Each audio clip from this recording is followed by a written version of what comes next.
All teams in Formula One have two active drivers racing for them, with one considered the leading driver and the other expected to provide backup to the main driver on the team. This, however, does not sit well with some drivers, and that is exactly the case with Sergio Perez and Red Bull, which has now caught a lot of attention in the media, especially from the GP Drivers Association. Sergio Perez is supposed to be the second best driver on the team, with the role of providing backup to his teammate Max Verstappen and winning as many points as he can for his team to help them in the constructors' standings. This is not what Sergio Perez thinks he deserves. There seems to be a communication gap between the team and him, which resurfaces now and then when he is forced to sacrifice his spot for his teammate. The latest display of that was in the Spanish Grand Prix, when he was disappointed with the team's approach and allowed Max to get ahead of him and win the race.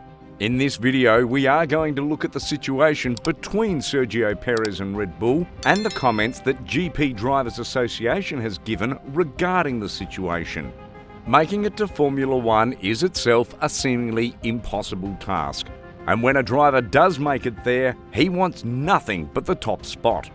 In a team, drivers follow team orders and sometimes are willing to sacrifice their positions for the overall strategy of the team. On the other hand, there are some drivers who are not completely comfortable doing this for their team. Sergio Perez seems to have been in a tough situation with his team. He is driving phenomenally well and is constantly making it to the podiums. He was the driver of the day in the 2022 Spanish Grand Prix and would have made it to P1 if he were not ordered by his team to sacrifice his spot for Max Verstappen.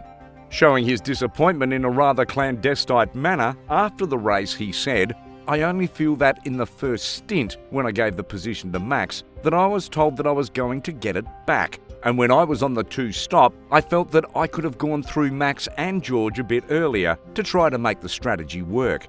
It is a bit frustrating from my side at the moment.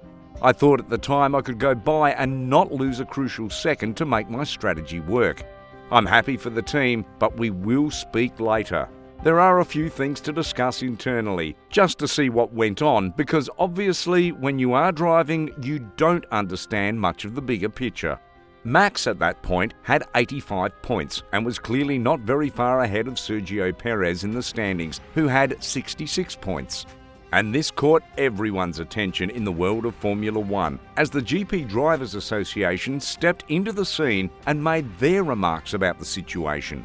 Speaking on F1 Nation's podcast, the GP Drivers Association chairman, Alex Wers, backed Sergio Perez and supported him for raising his voice and said, "He's fully right to talk. I mean, he is a mega team player. To an extent, at some points, I thought he's actually too easily accepting some of their orders. Because you need to be a bit edgy, you need to put your elbows out." There always seems to be a communication gap between Sergio Perez and Red Bull. And now the situation is getting so much traction, it will be difficult for the team to make these decisions again because of the coverage and criticism they will receive. Defending the team's strategy, Christian Horner, Red Bull's principal, said, "Verstappen very quickly closed on Checo, and at that stage there was a tyre delta of close to 2 seconds a lap. So, with water temperatures, oil temperatures, DRS that was intermittently working, it didn't make any sense to let them fight because it was an unfair fight anyway. From a team point of view, I think for me it just didn't make any sense, which is why we didn't let the drivers get into a fight today." Despite signing a new deal with Red Bull, Sergio Perez may still find himself in such situations again. He won the Monaco Grand Prix and proved that given a chance, he could very well win races. Now Max Verstappen stands at the top with 125 points, and Sergio Perez is in the third position with 110 points, only 15 points behind his teammate. At this stage of the competition, Sergio Perez is well and truly in place to win the championship. Christian Horner also acknowledged that, as he said, "He's in this championship as much as Max is. The difference between the two of them is 15 points or so now. It's nothing. It doesn't matter to us which of the two is world champion," he said. Of course, the constructors is enormously important. But whether it's Max or Checo, they're both Red Bull drivers, and they've both got the same chance. Of course, it's a long season and it will have its ebbs and flows, but it's great to have both drivers right at the sharp end.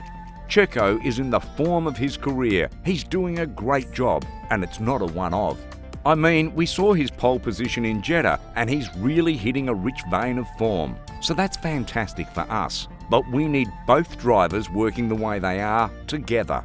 Because Ferrari had the quicker car, certainly in qualifying, whether it was in the races is unknown, but they are massive opponents, and we've got to work collectively to make sure that we get both drivers ahead of them. With the form that Sergio Perez has, he is definitely going to get closer and closer to Max Verstappen, and that is good for the team, as it helps them maintain the top spot in the constructors' standings. However, it is going to be very tough for Red Bull to make crucial decisions during the games. There may come a point where they either allow the drivers to figure it out themselves or make one driver, possibly Sergio Perez, sacrifice his spot for Max Verstappen. Such decisions are now going to be under scrutiny and widely criticised by the F1 community, especially the GP Drivers Association. Sergio Perez stole the show in Monaco and got his first ever win in the Monaco Grand Prix. Going into Baku, we will see how the team manages their drivers and prepares strategies to keep the top positions and not let any tensions and confrontations flare up between them and the drivers. Let us know what you think about the Sergio Perez and Red Bull situation and the GPDA's remarks about it. Is Sergio Perez getting screwed by Red Bull? Should he be more demanding, given the form he has? We will love to hear your thoughts about the situation. That's all we have for you today. Don't forget to hit the like button, subscribe to the channel, and turn on the notification bell. Thanks for watching, and see you all in the next video.